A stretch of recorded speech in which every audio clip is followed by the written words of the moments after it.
Yeah. You are a son of a bitch. Un saluto a tutti. What's up, Juventini? Welcome back to the AJC. It is match day. We got Juve and Sassuolo ready to go. And Omer and myself both going old school to the old patch with some the gear. You guys would have saw the short I put out on 2 new kits I added. This was one of them. Omer and I were talking about it in the green room. We'll start off with that, but we got a lot in the news to tackle as well. And then, of course, time to avenge our only blemish this season against Sassuolo. All right, Omer, how are you doing, my man? I'm great. Good morning, everyone who is tuning in and will be joining us today. Let's go. I'm ready. Let's go. RB Comps first to comment. Look at that. And the winner of our random, it was totally impromptu live on Sunday we did. And 2 kits given away. Congratulations to Carlo Olivi of the Baltimore Official Fan Club. And congrats to RB Comps getting himself the Chiesa third from this season. So there you go. Edgar coming in here for Forza Juve. Important game. We need to take revenge for the last time we faced them. Absolutely. Vlahovic, hat trick, incoming. Love it. Forza Juve, nice shirt, Alberto. Well, we'll talk about, so this was one of the ones I added. And this one doesn't get a lot of love overall from the fan base. I always loved this kit. Always loved it. Omer, your thoughts on the 09-10 away here? Oh, that was a great kit. That was a bad footballing era for Juve, but the kits were great. I love the kits every season. I had this one. I've lost it. One time when we moved, I lost an entire bag of clothes and a few kits were in there. But I had this one with, I don't remember who was on the back. Maybe it was Del Piero. I believe it was Del Piero on the back. But yeah, I love those night kits. I gotta pick up a name, so it's blank on the back. I've got to pick up a name set and number, and I'm kind of thinking about a couple, but it might end up being Camoranesi that ends up jumping on the back of this one. But yeah, still to be decided. The other one, obviously, I picked up that you guys saw in the short was the 04-05 third. I love this kit. Now, it got some pretty low scores from the ratings from Juventini because they just didn't like the Nike template, saying it was a little bit too bland and everything. I thought all 3 this season were amazing. Personally, what do you think about that blue one there? I loved it when the logo is in the middle, because then you can like have the like logo, a t-shirt, the crest in the middle, half open, and you can see it in the center. I love it. Yeah, but I don't remember when you did it again on what kits, if they ever did it again, but I love it. Yeah, from 04 to 06, they were always central. My least favorite is when they had the crest on the sleeve. That's No. And sadly, one of my favorite kits of all time has it on the sleeve, the 97-98 home. Beautiful kit, but it always bothered me a little bit that the crest is on the sleeve. But central, I don't mind it central or over the heart. But yeah, I'm still go on to the about next the logo. ones. I think my favorite part about this 04-05 blue kit, and actually that season, the name sets on the back look so sharp. Yeah. And the design that they had for him. This blue one, it always makes me think of Ibrahimovic, though. That blue kit for that season and everything. I always go back to Ibra. I have to decide which players and numbers I'm going to put on both of these kits, but we'll see what happens. Squad number 16, yes, I have the one with the red font and name set where he wore number 8. But yeah, it would be Camo 16 on the back of this one. Now, we got a lot in the news to tackle, everybody. Holy smokes. All right. Oh, ton. Wow. So, first off, our new signings of Adzic and Jallo expected at Allianz Stadium to take in the match today. Hopefully they put them up on that maxi screen, and hopefully the crowd shows them some love and welcomes them in nicely, okay? But we'll start off with Felipe Anderson, as apparently it's agreed upon. And he has chosen Juventus for the summer, where Juve would pick him up on a free. Now, I've said a while ago when it first popped up that he doesn't really do a whole lot for me. It's not the be all end all, you know, but again, a lot of question marks about what we're doing. What are we doing? Are we staying 3-5-2? Are we shifting to a 4-3-3? Like, is he going to even be valuable if we do end up staying in the setup? I would lean towards starting to assume that if this was in fact true, that we are trying to get to something else where we can deploy, three forwards. Would you agree, Omer? I don't see him getting integrated, not in this system, at least. It doesn't excite me too much. I do Yeah. think there's a player in there, but too inconsistent. Like 1 out of 10 performances is good. He had a few good against us, but still, he's a winger, a natural winger. I don't see him getting integrated in this team, and not with the 3-5-2. And I will note it was posted by Corriere dello Sport, so they were the ones posting that Mourinho is staying at Roma like 1 hour before he was sacked. So, take it with a grain of salt. I don't think you would go that way. I don't know. Yeah. I'm not buying into these reports. Yeah, I don't know, the whole thing with Felipe Anderson for me is just like, again, it's not the be all end all, but if we're just making a move and you're getting another free and you're up in his salary to somewhere around 4 million euros, which is being reported, we've got the young guys to do anything. And if you're going to be adding someone with experience, I'd want somebody with a little more oomph to them. If otherwise we rotate the young guys that we do have. Illing Jr. has said all along he could play on the right side as well. You got yourself a winger if we do want to eventually get to 3 forward setups. He could play left side and right side as well. You've got Federico Chiesa that can also play left side or right side. I prefer him on the left. You've got Kenan Yildiz, which can play again. He could play right across. Like, it's just, I don't know. As a depth thing too, well, this is where we start talking. Like, for me, if you're getting an experienced guy, I'm expecting like I said, that oomph, that serious power coming in from somebody that's experienced, and I don't really feel that from Felipe Anderson. I really really don't. So yeah, I don't know. It's just not one that's excited me ever since I've No, I'm started. not And buying it. again, I'm kind of with you. I don't really think it's going down anyways. So what are you asking? Am I a midfielder? Yes, and I probably will get linked with Juventus at some point. But yes, I am a midfielder. But No, no. Giuntoli is looking for youngsters. You're not there, man. oh my God, man. Oh, Yeah, yeah. oh. I had to. It's just a number, man. Age is just a number, everybody, okay? All right? No, but Giuntoli is working. I mean, he's wasting no time since he was appointed. Let's say since the summer is over, he's been signing player left, right, and center, youngsters, mainly youngsters, and I actually love it. You will have a direction finally. Yeah.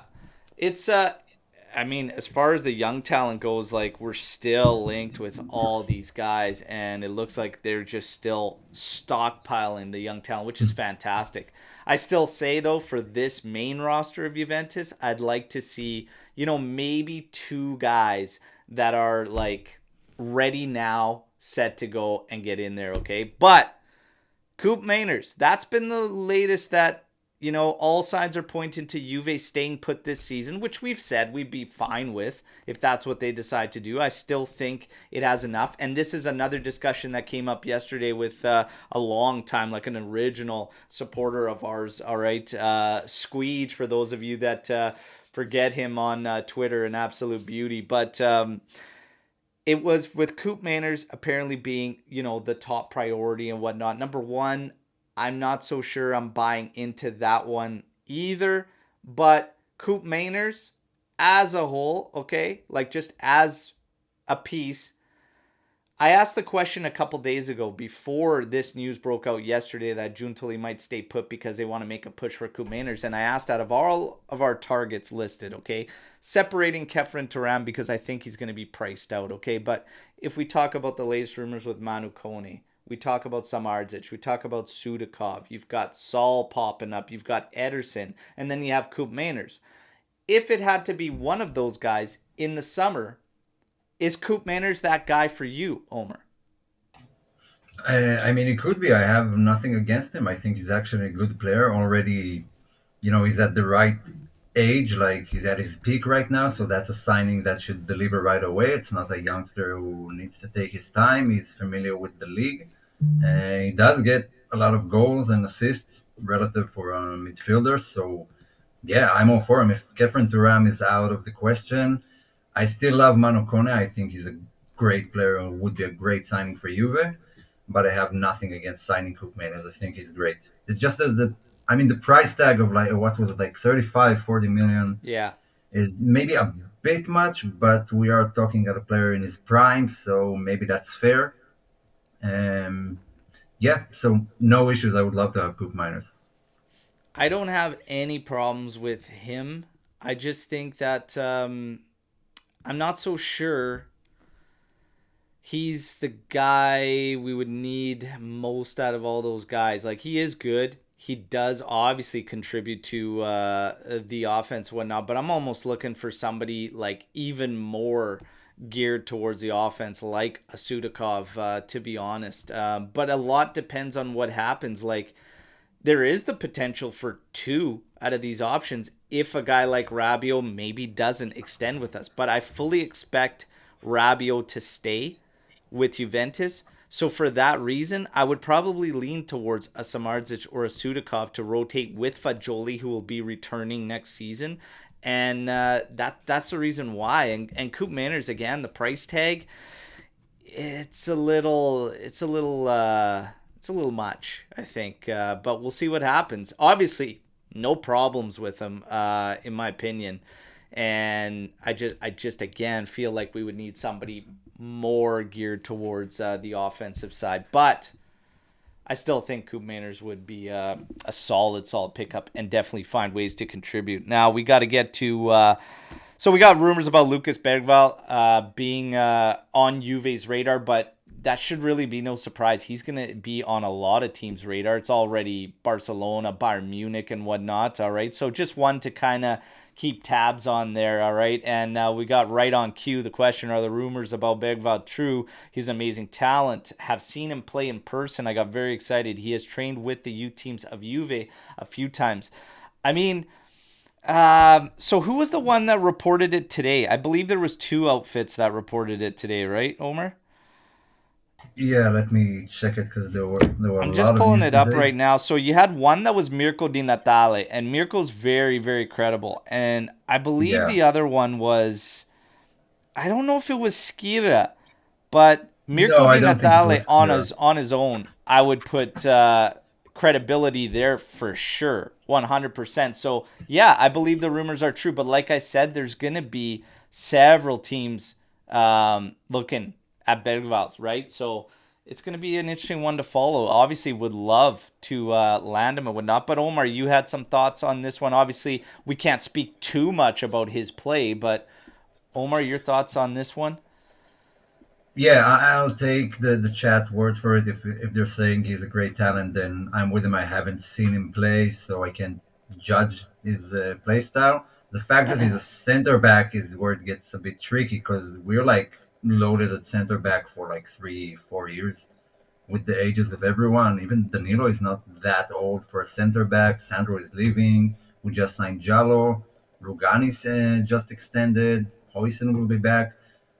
I mean, he'll have to spend like a year or two with the next gen to get promoted, and it seems like those youngsters don't have like the patience with the young team. If a lot of team wants them, then they're signed wherever they play. I mean, we saw that with Ildiz, and we heard the rumors that he was not satisfied with his play time, and then he started actually playing. So I if don't he's think is as he talented as actually. Ildiz, I don't think he's actually a back though, is he? wait, let's I don't silence think my he's a dog. back, man. So what is he? Because I saw center back. Like I said, I don't know the guy. I've never watched him play. So if you would I'm correct pretty me, sure that he's would a be great. midfielder. He's a central midfielder, man. Okay, then great.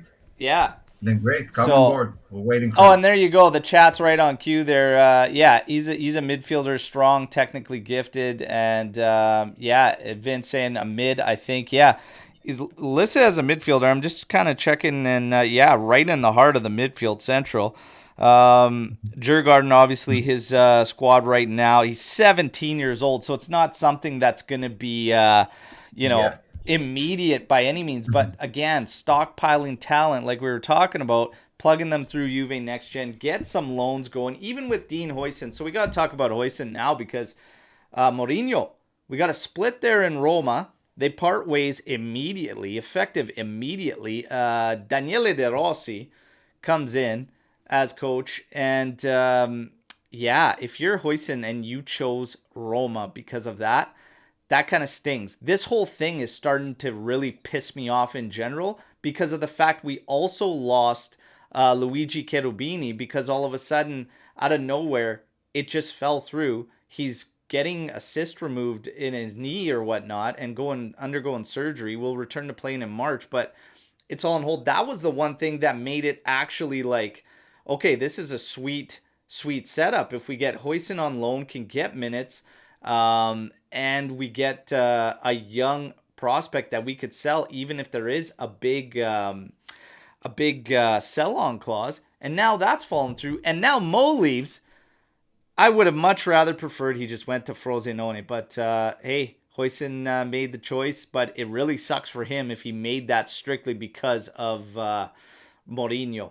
It could have just been the fact that Roma, it could have been a status thing just in general with Roma over Frosinone, although they're not really separated by much this season. But it's starting to piss me off, this whole Huijsen thing. Omer, your thoughts on how it's all kind of unfolded now? Well, he went to play for Mourinho. That's pretty clear. I actually would have liked him to go to Frosinone because he would have definitely played there. But Roma are severely injured in defense. I think Mancini has also been injured. I think got injured in the last game. So they don't have a lot of options anyway. They still have Europa League to play. There's no, they got eliminated from Coppa Italia, but they do have some matches and they're short on center backs, so he will get some minutes. But as a defender, I would have rather him being trained by Mourinho because defensive wise, he's relatively similar to Allegri. And if Allegri stays, then yeah, it's kind of the same. Three men back, and so it felt like good growth for him. For But it's still me, annoying. the one thing I said too was that I talked about when this thing went down with Huijsen getting loaned out there was I said I didn't have a lot of faith in the actual atmosphere there. And that's one of the things. And now this will just kind of like maybe plays into that a bit. But Daniele De Rossi, though, I have no problems with him. Kind of like as far as experience goes, nowhere near Mourinho and whatnot. But man, there's a guy that can probably help out the defensive side of things, anyways. So it'll be interesting to see what happens there. But Huijsen, hey man, major bet. You got to lay in it now. So Mo is out, and Huijsen will continue to keep tabs on him. I said the whole time, though, I even don't know if he's going to be integrated with Juve's first side next season as well. Everybody forgets about Facundo Gonzalez, another guy in the back line there. He's with Sampdoria, obviously, for his loan spell. I would have preferred him being loaned out to a Serie A squad. We'll see what happens, but a lot is going to be happening this summer around Juventus. Moise Kean, Juve open to all offers for the player. Skira out of nowhere. Atletico Madrid and Sevilla. It's like, what the heck? So apparently Moise Kean wants to go abroad. I don't actually have a problem with it whatsoever. If he wants to go abroad, if we have to sell him, if it's a loan, I have no problems either way. There are some fans that are saying it's a little bit risky given the fact that, if one of Vlahovic or Milik goes down, then you're a little bit tight. But I still think we will be okay. I'm not nervous about pulling the trigger on this move. Omer, are you nervous about it? Thinking about the injury side of things, or are you quite comfortable if Juve decides to pull the trigger if an offer comes in and outright sell? I actually think it's time. I mean, looking at his career so far, he's like 20, what is it, 23 still? And he's already played for Juve, was loaned out to Verona, sold to Everton, loaned out to Paris Saint-Germain, back to Everton, back to Juve, and now another club. And that's too many clubs for a 23-year-old. Should be like the next striker. And he's always like a big question mark at Juve. Where are you going to play him? Are you going to play him? We are stacked right now in attack. And Yield is emerging, and we're not even talking about Sule coming back, Yield Jr. getting integrated more. And maybe it's time to sell him. Yeah. I think it's time. I think he's not the guy we hoped he would be. Too bad, because I do have a soft spot for him. But if we can cash in, then we should probably pull the trigger. I would pull the trigger. Yeah, it's I don't think you can not take an offer that comes in if it's for a sale or whatnot. And I said this when the news broke out about a loan potentially to the Premier League, and I think back to his stint there before he went off to PSG and actually did well there. I said, man, I'd be really, really nervous about loaning him in the Prem right now because of the fact that I see them in the future moving him, trying to sell him. And if he goes there and he bombs again, it's not going to help us. So I'm kind of at the point here where, yeah, it might get a little tight if one of Vlahovic or Milik goes down, but in a risk assessment type scenario, I'm gonna probably take a sale if it comes in and it's there for Juventus. So again, all eyes on Moise Kean right now. He's pushing for a move, whether it be loan. He just wants to play. He wants to get his minutes and try to get in there. We'll see what happens, but we'll see what happens. Renew him as an official rapper. 19F is about to take off. Oh my god. Yeah, The well, next hey, Aurelia. whatever. He's doing his thing. Doing his thing. I won't knock him for that, all right? But yeah, a lot going on in the news. Will we see a surprise? Bernardeschi. Bernardeschi continues to be linked as maybe this last minute maneuver. It is what it is. I'm not going to get incredibly fired up over.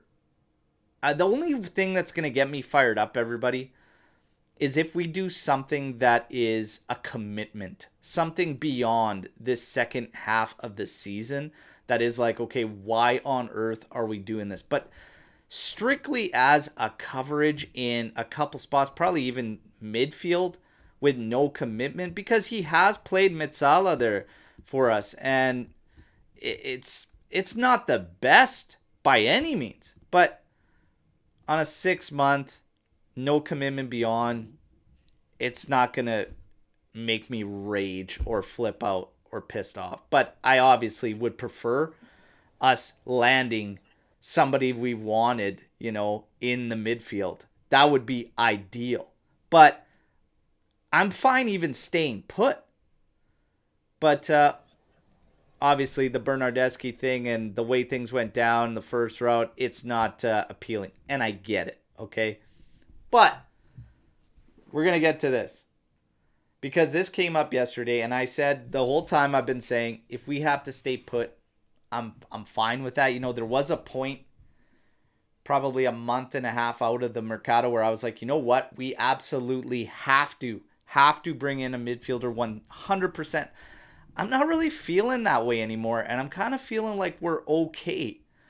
What do you think, Omer? Do we have to bring someone in? Because somebody told me that the problem is still there in creation.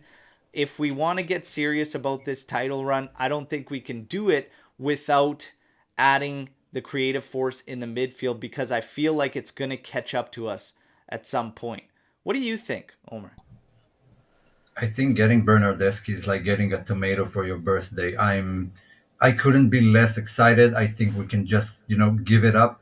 I'd rather we stay put and we still have the next gen. We can pull players if we need. Maybe a a problem will arise if we'll have like a major injury in midfield.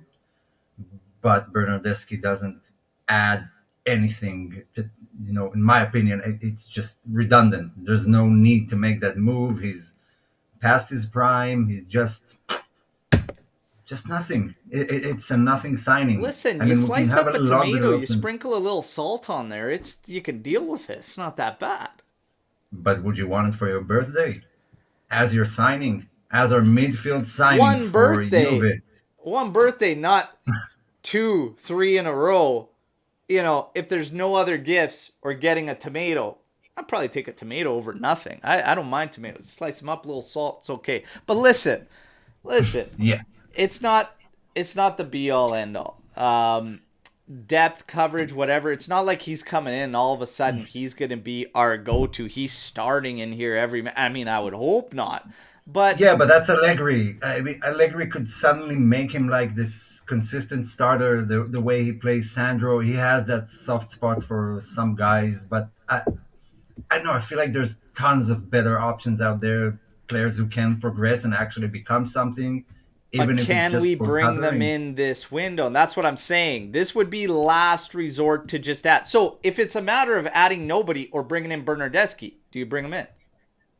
No, no, Interesting.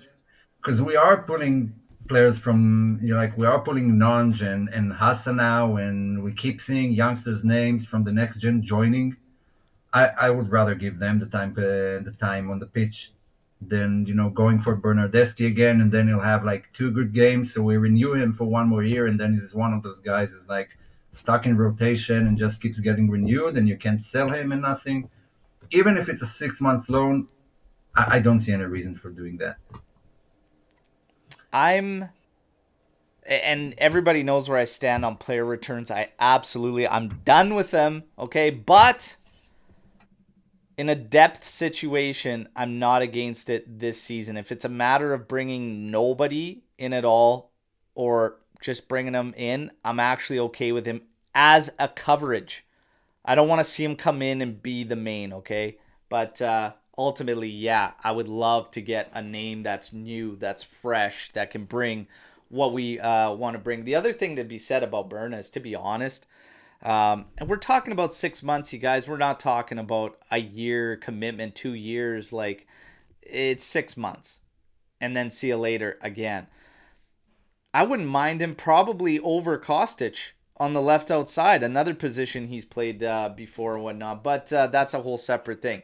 Getting back to Look, the main he played question. for a good Juve. He played for a good Juve side, and he still flopped. I mean, he had phenomenal players around him. He was there with Ronaldo and Higuain and Costa and everyone, But he and he didn't still flop failed. as a utility. He flopped from the expectations put on him as a forward coming from Fiorentina. As a utility to Juventus, I don't think you can say that he didn't fill in all the roles that were asked of him and did so to the best of his ability. There was a time where we wanted him on the outside during that season, and he played it out of nowhere. Never previously having played as an outside wing-back-esque player, and he got the job done.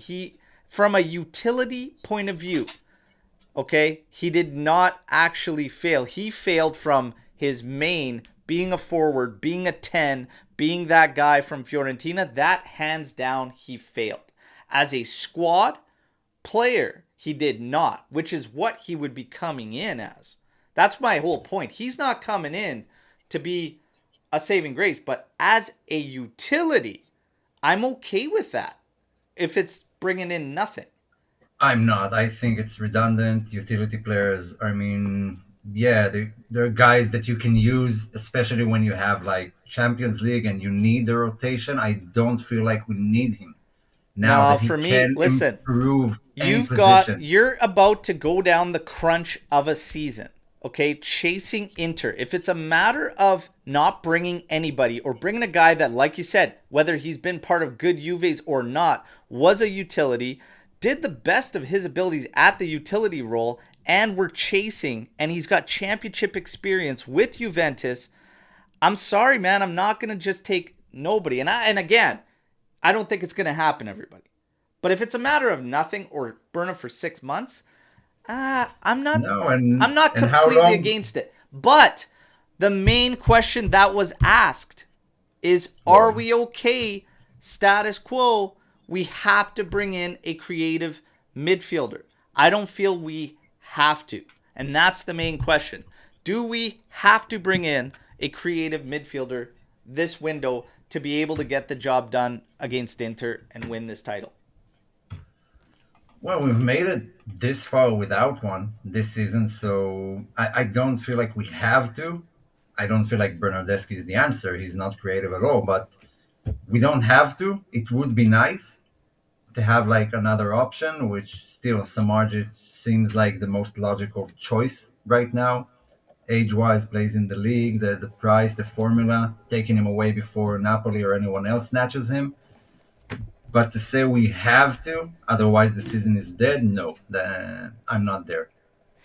Yeah, I couldn't agree with that one completely. One of the things is that for me, if I'm looking at this Juve side this season, the overall body of work, there's been a lot of games where the clinical finishing has just not been there, the execution. However, there have been games where we definitely need the creativeness brought up. In just chances in general, I think we're about 10th. We're about mid-table in the league as far as chances. But when you get to the big chances, we're fucking right up there at the top. And that's why I can't really just take my head away from that and think that, no, we can't do it unless we bring in this creative. No, I absolutely believe we can get the job done. Here's the thing: the past 3 games, the goals are coming.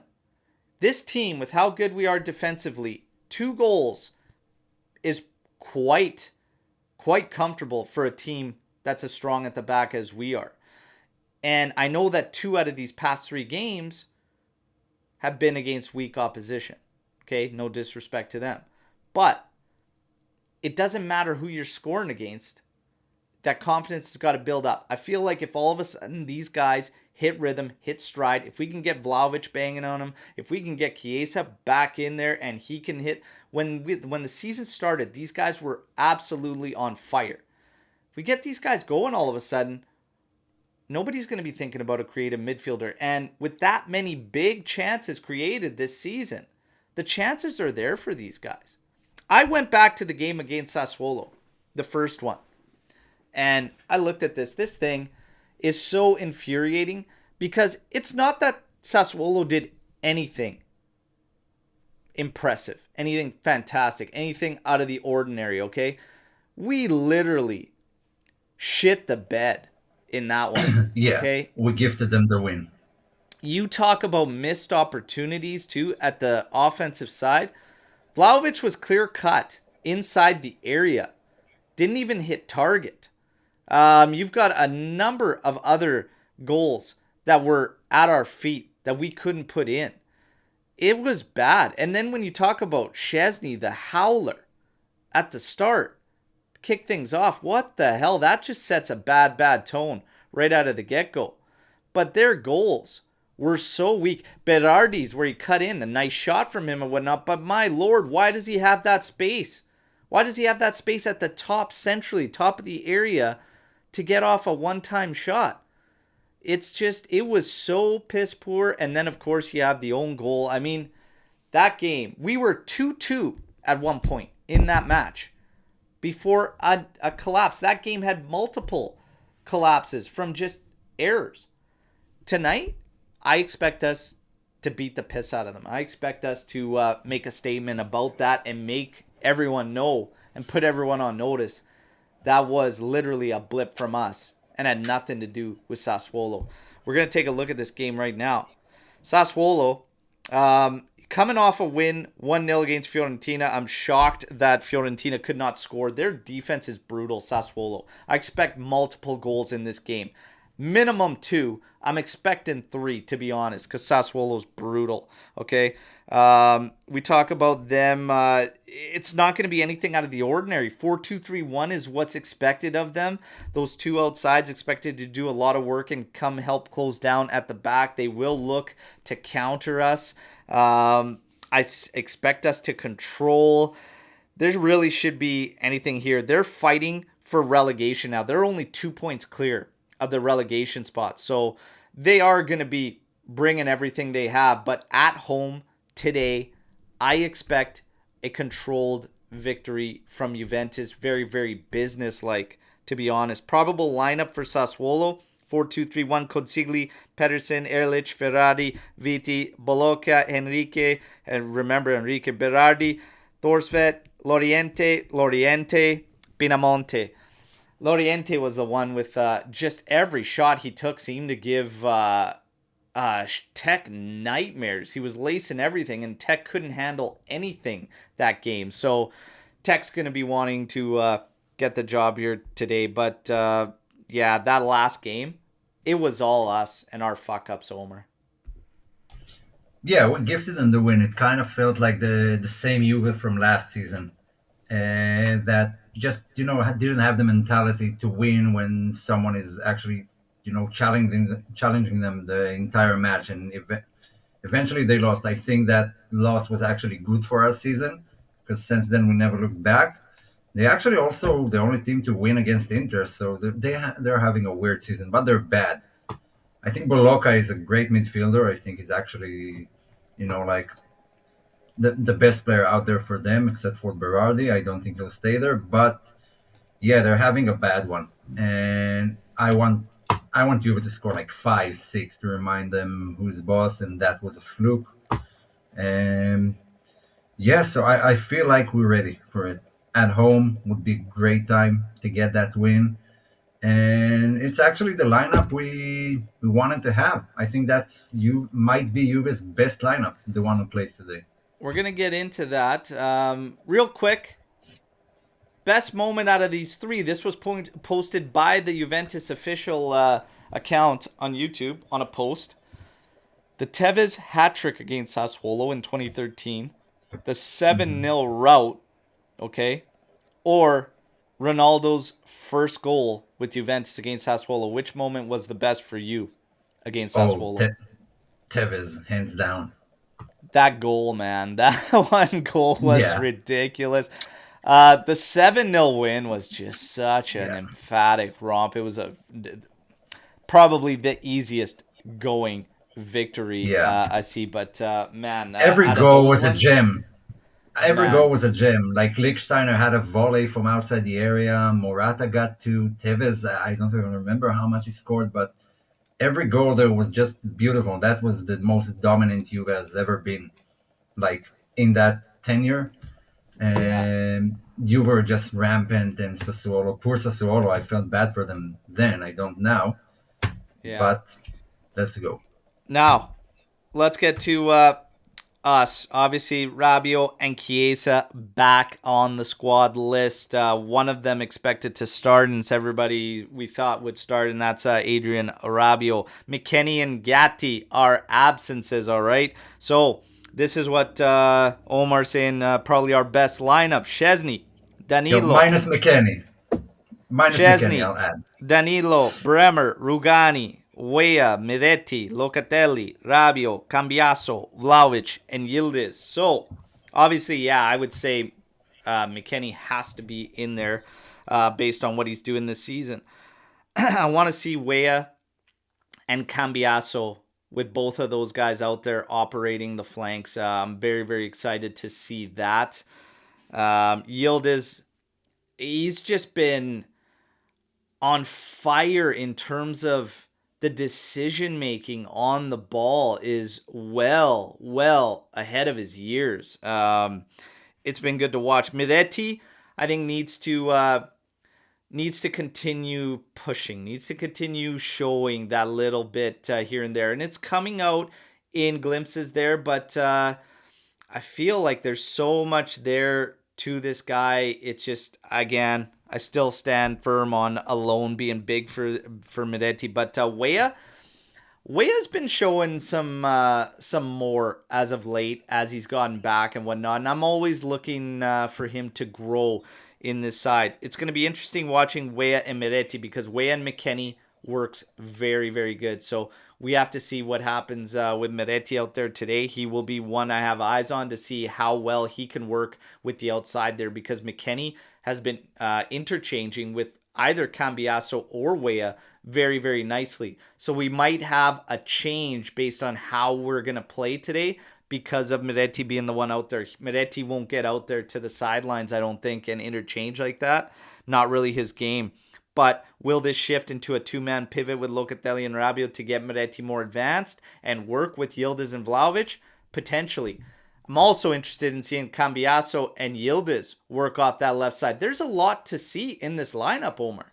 Like, it's A going to be lot. interesting to watch. Yeah, first of all, Wea, I think he's just improving each game. He's getting better and better. He was like a defensive concern, but I don't think he's done anything of note to say that he's not good defensively. I think he did his job. His link up with McKennie was great, so let's see how it works with Miretti. I think Miretti will naturally drift into the center more. Cambiaso back on the left, combining with Ildiz, that would be really interesting because Ildiz doesn't really like, hogging the sideline like Chiesa does. But mainly, I feel that the emergence of Ildiz is also good for Chiesa. I think he needs to be contested, for that role, and someone to push him to do better. And Ildiz just came in like a storm, just banging goals, making smart plays, taking everyone on. Doesn't seem like he's a kid among men playing. I think it will be good for Chiesa as well. But yeah, tons of things to see today. And I think Sassuolo is a good team to try that against. Yeah. Because having like two explosive wingers with pace who romp up and down the pitch, that will be interesting. We've been starved of, we've been complaining about this for like 3 seasons, 4 seasons now, and finally I feel like we've got some good wing backs who can actually help in attack, and they have. So yeah, let's see. I'm excited for today. Yeah. At the back, too, something to have eyes on. But we're going to get Danilo back on the right side, which he's openly admitted much more comfortable on. And Rugani back on the left side. This is a no-brainer to me. And I was not going to take any of the rumors suggesting that Max was going to have to make a decision between Sandro and Rugani. There is no decision there. It is Rugani based on what he's done, not just this season, but the past two leading up to it in terms of finally being a reliable player for Juventus. So I am absolutely fine with that. No problems with it. I think at the back, it'll be interesting to see. I think that Gatti and Danilo should be rotating amongst the back. I feel like Rugani should be close to a lock at the back. But I've been saying with the team in general, and I brought this up on Sunday's Impromptu Live, we should be rotating regardless of one competition when not. It should not be one main lineup and we just roll with it to keep everybody sharp, because guys are finding ways to get contributions and they're finding their place amongst this team, which is good for the group overall. So the rotation, it'll be good. Let's see what ends up happening today. I'm going to give you key stats, and then you guys know what time it is.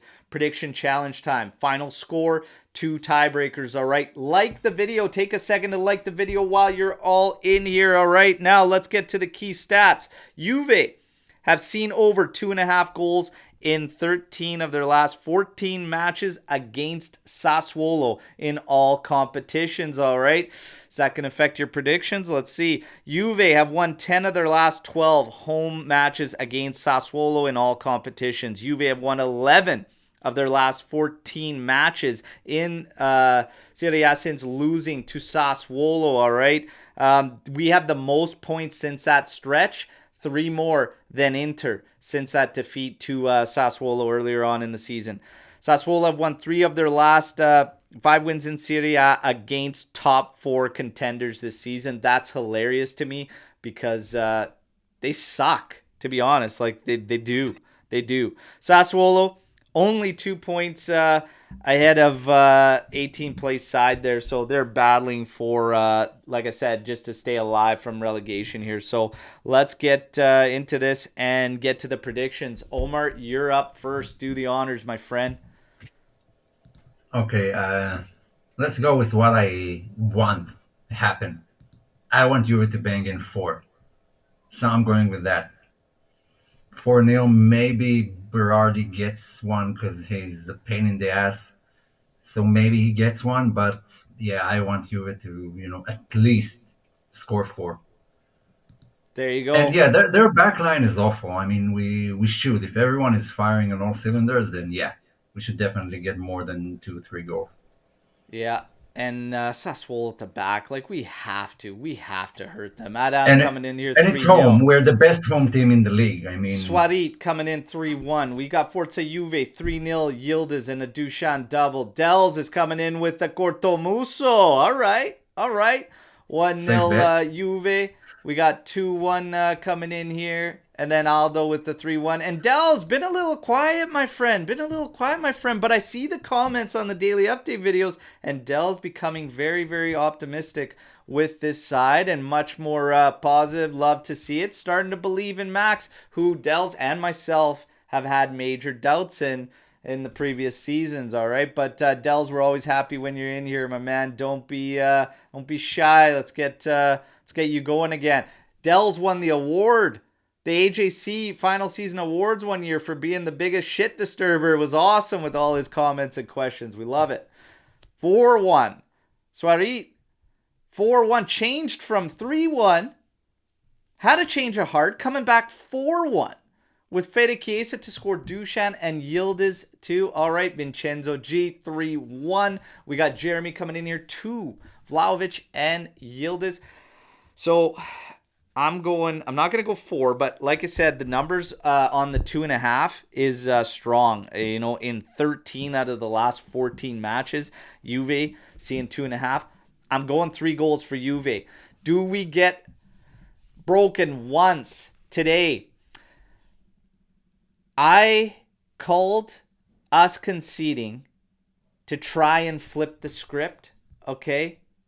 I called us conceding to try and flip the script, and then we got a clean sheet. So I'm going to stick with that to keep that going, okay? So 3-1 is my prediction today.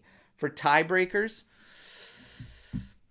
I'm going to say Yildiz finds himself on the score sheet. I'm going to say one of our subs scores a goal. Okay. And I think that, Weah gets on the score sheet. All right. So that's a lot. That's like 3 I'm giving here. But that's what I'm going to go with. I actually think Yildiz gets on the scoreboard. I think Weah gets on the scoreboard. And I think that one of our substitutes will find a goal for Juve as well. So 3-1. Those are my predictions, all right? But everyone's pretty positive about this one. We got one draw called in here from Mark 1, all right? Saying 2-2, but his wish prediction is 2-1, but he thinks it's going to be a draw. We got 4-0. Another 4-goal, just like yourself, Omer, coming in from Antonio, okay? Berna to take Kostic spot and Pogba new midfielder. Wow, so 4-0 prediction and then just getting wild there, Antonio. I love it. I love it. And Dell saying loving the turnaround. Been super busy. Bought a house. Congrats, my friend. There you go. Well done. Congrats. Well done. We got more predictions. 2-0 from Milan. And then we got 2-1 from Norbert. Okay, so everybody's feeling pretty good. We should be avenging that loss, okay, and getting the job done today. It is that time for Storm the Barn, all right? But Juve keeping pressure on Inter. We kind of have to. That Monza game, look, it's been in the talks, Omer. You can't escape it. The numbers are there. The actual Referees Association actually put out a board. That is asking for trouble. You know how we've always said, and we said especially after last season, when the league itself does so much to shoot themselves in the fucking foot, okay? This is kind of one of those instances because even if fans are talking about it, even if we're kind of, we can all see it. This season, they've had the VAR discussions open. They've had to, release them a few days after the match week happens. And we can all see it. we can all hear and we could see the mistakes, we could see where they're made, and they're coming out and saying, yes, this has been botched, this has been botched. But to make an actual board and show the errors, show the point differences, okay? And show that Inter would actually be behind Juventus right now in the standings is just asking for pure mayhem. I was actually shocked they went to that extent and actually did that. Omer, what do you think about this whole thing? Well, we've been talking about it for a long time, actually. Yeah, the officiating is just horrible all across Europe. It's not something special for Italy. It's just as bad in Italy as it is everywhere else, and Yeah. it does cost points and it does decide games. We've heard a lot of complaints from mainly the smaller teams. They're complaining a lot more. They feel like they've been hard done by, and so I know I don't like complaining about refs. That's one credit I'd give Allegri. I mean, he never complains about the officiating because that's just not his thing. It's mainly in the news because Inter are first, and we're kind of used to it. Because when you are leading, then everyone starts complaining about how you win because they just don't like it, and Inter are not handling the fire towards them that well, at least in my opinion, because when you're winning and you have some questionable calls, then newspaper will use it and they'll post it on their front page and stuff. That's what Tuttosport did, and they say Tuttosport is affiliated with Juve, Turin based, whatever. Yeah, that's what it takes. We've been dealing with it for a long, long time because we're winning. So yeah, the officiating is bad. I don't feel it's anything special to Serie A. They are shooting themselves in the foot by posting it, and they basically do nothing about it. I mean, everything you can do, you can only do after the match, and you demote the referee to Serie B for a month and stuff, but that doesn't really help. I mean, Yeah, it like does nothing. it's it's it's just it's everything too. Like, I mean, and these posts, it's not even just them. The referees association came up with that board with the points, which I thought was just absolutely asking for trouble. But even just furthermore, outlets putting in together these counts and everything, like Inter has only been carded 24 times for yellows, Before nine Monza. nine fouls per card is their Hmm. average. The closest one to them is Cagliari at 6, but the average is 4. The average is like 4.2, and that's like double. So, and we've seen scenarios, we've seen it all. It's just, a lot of people have been saying, like, Al, you do these shorts, you calling everybody out. How come you haven't really talked about this? It's a lot to do with what Omar says. Is I'm all here for the ride right now with what Juventus is doing. Juve, for me, is finally establishing an identity. I don't want to start being like those Chihuahuas. Okay, that all those years Juve was ahead and was doing that. I don't want to be like that. I don't want to worry about the officials and what it like. And to be honest, should Juventus be able to get the job done? Should Juventus be able to cross that finish line? It would just make it all that much sweeter, to be honest. Because for me, you can never worry about the officials and the refs. Has Juve been screwed a couple times? Yeah, there's been a lot of teams screwed though, to be honest. And like Omar said, I don't even think Serie A is the worst if we're looking out there. Like, I think, the Prem might take, like, the Spanish League might take it, but it's bad everywhere. It's just been an awful year for officiating. L'arbitro Nick, we talk about this all the time. Every weekend, every league is just marred with brutal officiating decisions. So for me, you just can't even think about it, and you can't let this thing get into it. But the fact that the league did that, the refs association anyways, was just absolutely ridiculous to me. Don't even open up that can of worms. But nonetheless, we know where they stand as far as intelligence goes. So is what it is. Storm the barn. What is the current situation with Roma's Cherubini? Wasn't this deal approved and done with? What changed? Is Roma obliged to give us a replacement? Will this be affecting Hoisin's deal? Holy, okay. So, we kind of talked about this before. So, the current situation is that it appears everything's off. He's having a cyst removed from his knee on Saturday and apparently won't be back on the pitch until March. Was this deal approved and done with? It wasn't, because they were waiting to finalize terms with Cherubini, and that never actually happened, okay? Is Roma obliged to give us a replacement? I have no idea. I have no idea if there is, in fact, going to be another player coming to Juventus. And I don't think it affects Hoisin's deal because that was wrapped up. They were almost, think of it as two separate deals, okay? We're going to give you Hoisin on loan. We're going to take this young prospect and sign him and give you a sell-on clause. Two separate deals, independent of one another. Think of it that way. So Hoisin's loan still on, and he's still there. Okay. I don't know if there's going to be another player coming in. I would hope so, because that made it pretty nice, honestly.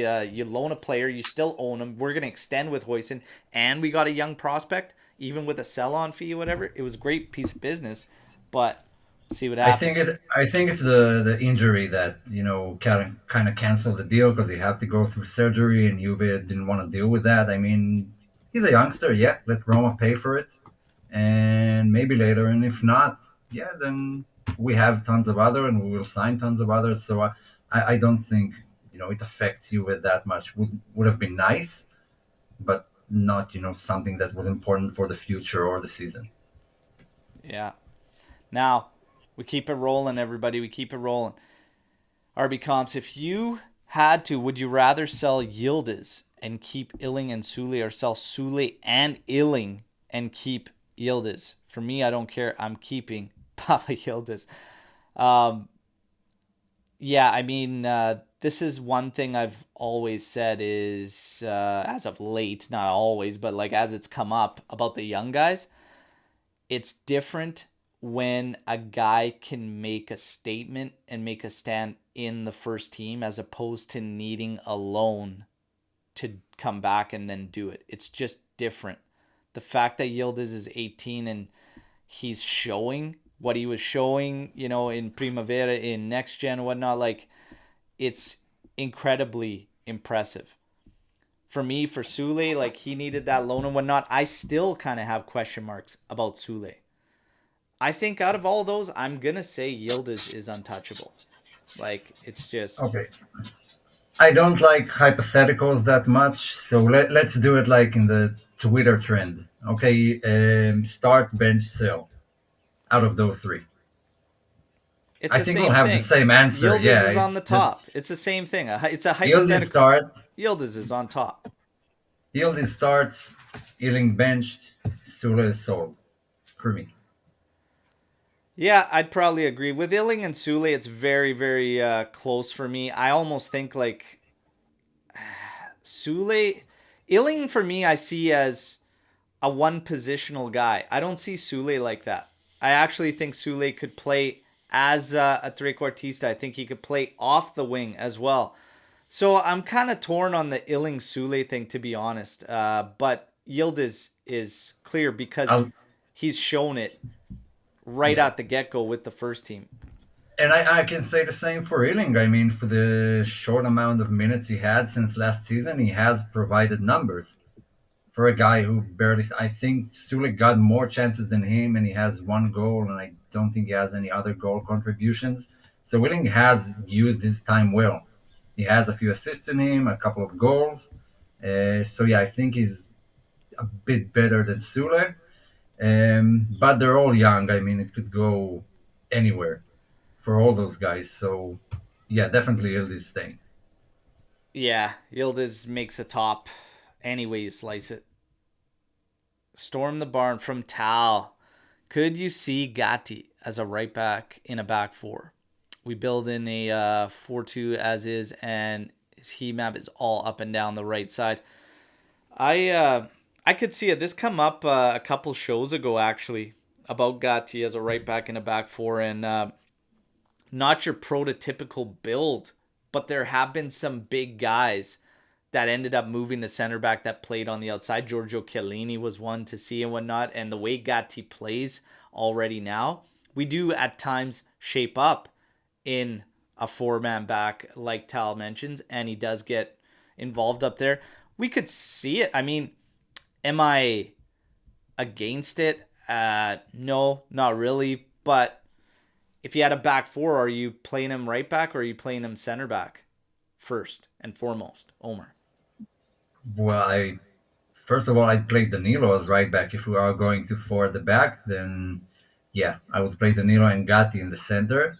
Yeah. I don't like those really big guys because sometimes they're a bit awkward on the ball, and you need to have some sort of technique and pace and the ability to cross and stuff. I don't feel Gatti has that yet. And the last one I can recall who's been this big is Thomas Meunier, and he was actually fine, but he had great technique. And yeah, I wouldn't play Gatti as right back. I mean, he's no Turan. I think he gets a lot of freedoms from this 3-man setup right now to be able to do what he's doing as far as getting up there and everything. But as far as being that like one of my first options, probably not.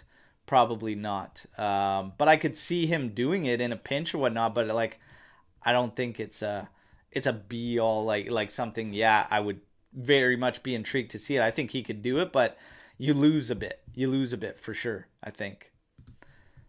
Miran, name your top 5 midfielders in the world right now. Consider age, potential, form, value. Oh my God. Yeah. So I think number 1, Rodri from Man City. Martin Odegaard. In no particular order, just the 5 that I like the most. Bellingham is definitely in there. The Bayern guys have fallen off this season, so Would you put not one Pedri of in them. there? Not yet. No, I De think they Bruyne's ran got into to the still be ground. in there, man. Yeah, so he's been injured for a long time, but when he's fit, definitely top 5. So I had Rodri, Odegaard, Bellingham, and who was the last one? The last I one you just threw said? De Bruyne. De Bruyne, and number 5. I still feel like it's someone from Real Madrid. And could be Valverde. Yeah, to be honest, not a whole lot of options. I Yeah, mean, everyone I'm has their kind of faults, like, and I would throw Musiala in there. I'd probably throw Musiala in there. Bellingham, De Bruyne. I'm good with Rodri being in there, to be honest. Um, yeah, I don't know. Maybe I like Pedri though, so maybe I throw him in I there. like Pedri. He's a phenomenal player. He's I just like Pedri. I'll still a probably bit throw young. Pedri in there, to be honest. And yes, ahead of Javi there. I don't know with Javi there. Yeah, ways to go. Ways to go. I think there's a significant. Would you agree? There's a significant gap there between Pedri and Gavi there. Yeah, I don't think they're quite the same. I don't think they affect Barcelona's play the same way. I Yeah. feel like Pedri is a lot more important. Gavi has been pushed to the sides and tried in different positions. And it's funny to say that because they do have Frankie De Jong on the team, who should be the best. But this season, I mean, yeah, we gotta mention someone from Inter. I mean, it's either Barella or no, not Mkhitaryan, the Turkish guy. Forgot his name. Come on, who's that? Who's? Who's that I was midfielder? sorry. I was busy reading Marco One's comment here. Who are you trying to think of? Hakan Çalhanoğlu. He's been Chalano. phenomenal for Well, Inter this season. Mark Yeah. says let's go top 5 in Serie A. Top 5 midfielders in Serie A. Oh, Rabiot, Barella, Hakan, um, none from Milan. All of Napoli's guys are shit this season, so I can't name them. Yeah, Coop Miners has been very good this season, and none from Roma, none from Lazio. yeah, have to probably go further down the table to get to the next one. Um, Like I would say Coop makes the top five in our Serie A midfielders. I agree with yeah, Chalanoglu. I agree with Barella. I agree with Rabiot. I think there's a shout for this particular season. for Um, McKenny. you've got McKenny. Yeah, and he's kind of out there, but he should be in the shouts for sure for this season. I think you've got Yeah, Ederson doing great things at Atalanta. I think you've got Goodmanson, who's kind of like this attacking yeah, midfielder who's been yeah. I feel like outstanding this year. You've got yeah, who else? Kolpani's kind of faded off, another attacking type mid player or whatnot. But yeah, those guys for sure. Bonaventura this season, you know, could be on the fringe of top five in Serie A this year based on form. yeah. Yeah, it's but Coop, I would probably say yeah makes that top five this season for Serie A. Now, let's keep it rolling, everybody. We got time. We got time. For some reason, you get into the Juventus squad. Your debut is against Inter, 90th minute. You dribble past the Inter defenders and score a beautiful goal to win the game. How do you celebrate? Oh my God, this is a beautiful question. Okay, um, man. No idea. I think I'd probably pass out. Um, yeah, I've never made millions of people happy. I have no idea how I would celebrate.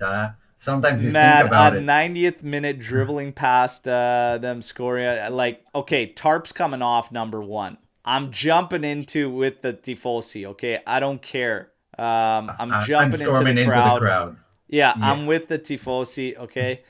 Um, yeah, and then I might immediately retire because I don't know if it's going to get any better than that. So, yeah, but definitely tarps off and definitely a powerful knee slide leading into the back end and then boom off into the crowd. Unreal, man. Awesome question though. Love it, love it, yeah. love it. Would you strip Pogba of the number 10 to reassign it to someone else? As far as I'm concerned, as soon as Juve has the rights to terminate, I think it should be a termination. And as far as the 10 goes, I think it's time to keep building on what we're doing right now with the family thing and stop worrying about marketing and let it happen naturally. Let it happen naturally with the 10. Don't force it upon people. And this was interesting about Vlahovic, going back to the Vlahovic thing. If you guys recall when he signed, he originally came in and took the 7 from, well, he didn't take it from Ronaldo, but it was vacant and he took the 7 immediately after Ronaldo. Apparently, that was put on him for marketing purposes because at the time everybody was saying wow, even Del Piero went on and said wow, to take the 7, be the 7 after Ronaldo shows you about this guy's mentality. But then there was a lot said afterwards that it was put upon him from the club's end, and make no mistake about it, was a marketing thing. If you guys recall, he was going to wear the number 28, which was the number he had previously at Fiorentina before taking the 9. I say let these things happen naturally. That's what I think with the 10. What do you think, Omer? Yeah, I fully agree. The next one I see wearing the 10 is maybe Chiesa if he extends like a significant extension that kind of solidifies his position in the team. He's 26 now, I believe, so could be the right age. That's how I see it going down. But if that's not the case, leave it vacant for me until someone naturally owns it Yeah. and deserves it. But the thing with Pogba is turning interesting, and from a like from point of view of like the courtroom and stuff, because he has been silent for a long time but didn't have the trial yet, and words are it could flip into like a 6 month thing, and then he already gave like 5 out of those, so we'll have a few months left like to cover it, and he could be even back this season. That was some of the reports that were made, mainly because of the delay and precedents from other cases. I don't know if it will happen. We didn't have clear confirmation on that, but it's kind of turning into an interesting story. It's definitely not going to be a 4 year suspension. I doubt will even be 2 years. Yeah. But we'll keep an eye on that because we don't know what's going to happen. We might even see him back as early as this season or next season.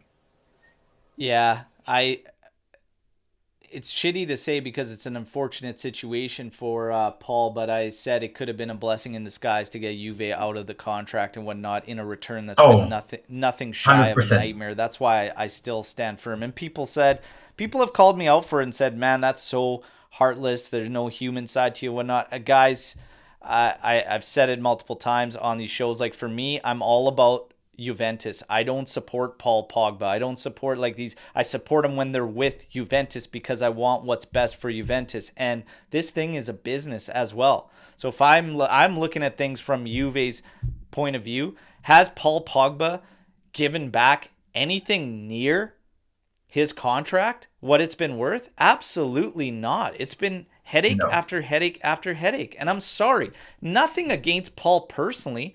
That's just fact and reality. It doesn't mean I don't like Paul. It's nothing personal. It's just from a Juve point of view, how on earth can anybody say this hasn't been a nightmare and he needs to just be gone? I don't think you can. Now, No, and he can't be trusted, to be fit enough. He hasn't given any indication of playing as a regular. I mean, every time he plays 30 minutes. Now he hasn't played for half a season now. He'll be back until he gets integrated and gets into match fitness. It's just a huge salary to pay for someone who's never available, if we rarely available. don't if we don't have the rights to terminate Paul Pogba, okay, and he's got to come, then it is what it is. Then obviously, yes, I'm going to support him. I'm going to hope he can stay fit. I think he would help this team. I think Pogba at 75% can offer you something that nobody on this current roster can give you. But there's so many doubts there. And like I said, if they have a way to get out of it, say he gets a 6 month and it's backdated to when the ban began and he can still come fit, do you take him for that end of the season, but then you surrender your rights to terminate? That's the question. And that's where I say, even for the final 2 months of this season, if he could come back, I would still have this crazy doubt about his body and being able to stay in there, that I would not leave the opportunity to get out of that contract, which is right now sits until 2026. I'm sorry, I'm taking the out. Omer, if he could come back, they backdate the suspension, you could see him for the final month and a half, 2 months, but you would sacrifice your rights to terminate. Which option are you taking? I think I'd terminate. I could. We could be wrong here, and it could be back with a bang and exactly what we needed. But yeah, there's still 2 years on that contract, and it's a big contract, and someone's probably going to pay the price for it, for not being able to terminate. Someone will have to leave to make room for that salary. So yeah, that's why I would take it out. But if he can come back and just be the Pogba we wanted him to be, I'm all for it. We're behind him, and I think the club has handled the situation in a terrific way. They But didn't that's the throw him risk under the bus. assessment part. That's the Yeah, risk part, right? Is he going yeah. to be that guy? Can he be that guy? The track record since he's returned. I I don't think so. He can be that guy, but technique wise and the player that he is, but fitness wise, it seems like he's done. Yeah. It's like I said, this is just one of many decisions Juve's going to have to make coming up that are going to be very, very difficult. This is one of those. This is one of those. They're going to have to make some interesting decisions, especially in the summer when we're taking a look at targets and the news and rumblings and everything. Bremer, tonight's matchup will be his 50th appearance for Juventus. I remember not too long ago, I did a short on it because it was such a hot take. We love hot takes, okay? And this one came in saying, and there was about 3 of them in the live chat on one of our shows saying they have not been impressed with Bremer. I remember that take. I remember just being like, man, how many people actually feel that way? And there was a few, but like I'm just not buying it. 50th appearance, got the contract extension done. This guy's been a rock for Juventus. One of our best players this season, hands down. Hands down, one of our best this season. I put him up there with McKennie. I put Rabiot probably in that mix. But Bremer, I don't get it. Surely by now, anybody that's had the doubts should have changed their minds on this. Like, I just can't see it. I can't see it. I think this guy's getting better and better and better as it goes. And there's a big jump from last season's Bremer to this season. Would you agree with that, Omer? Oh, 100%. I just named him like the previous show I was on. I named him the best player of the first half of the season. So, yeah, he has been our best player. He has been what we hoped maybe the league would be. Yeah, had a rocky first season. The situation wasn't in anyone's favor at Juve with everything that happened, but now he's starting to show what he could become. And yeah, definitely a top performer for me. And a major signing in terms of keeping him away from Inter and replacing the Ligt and keeping the back line fresh. I mean, we have a very good back line. He's the center of it. He's the reason why it's good. Yeah. And Aldo saying, I wonder how Bremer would fit into a back four now since his confidence is back and he's in great form. I don't have any doubts about him being able to do it in a back four. I really don't. Like, I mean, ultimately, talk about this with forwards and Chiesa that's come up a bit. When you're playing in a position, it changes based on what teammates' responsibilities become and whatnot from a back four to a back three and whatnot. But overall, it's not that massive for a center back. It's not that massive going from the three to the four. And like I said, in this current setup, we do shift to a four quite often. It's not that drastic of a change, everybody. I still feel confident in him going to a back four. Omer? Yes, so that I agree, but the main issue is that most teams play with like a sole striker, one guy up top, and Bremer is a phenomenal man marker. And I feel like it's easier when you have two other guys to your side who are covering both the flanks and the center, so you can focus on one guy. Maybe in a four-man back line it will be harder, but I'm not buying into this guy can only play this role and he can't do No. anything else. No. So yeah, with just partnering someone at the back needs to have the right guy next to him who covers for his shortcomings. I mean, Yes. let's take for example Koulibaly. When Napoli were actually good, who was his partner? It was Raul Albiol because he covered. I mean, not a flashy name, but he did what he needed to do Yeah. all the time. And so just partnering with the right guy, and he could be just as good as he is in a three-man back line. Yeah, and that's one of the things I've said is moving forward, the Bremer Gatti pairing, I have doubts about.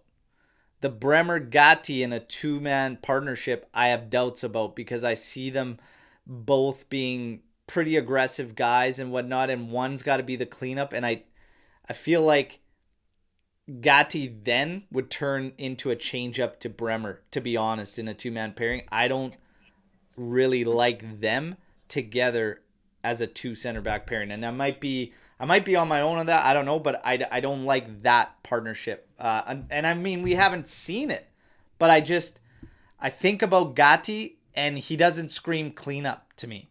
You know, that's just me. No, But Omer, yeah. So like Gatti reminds me more of Chiellini. I think Chiellini Bonucci was like the perfect pairing of all attributes combined into one defensive unit, and both of them feel like Chiellini to me.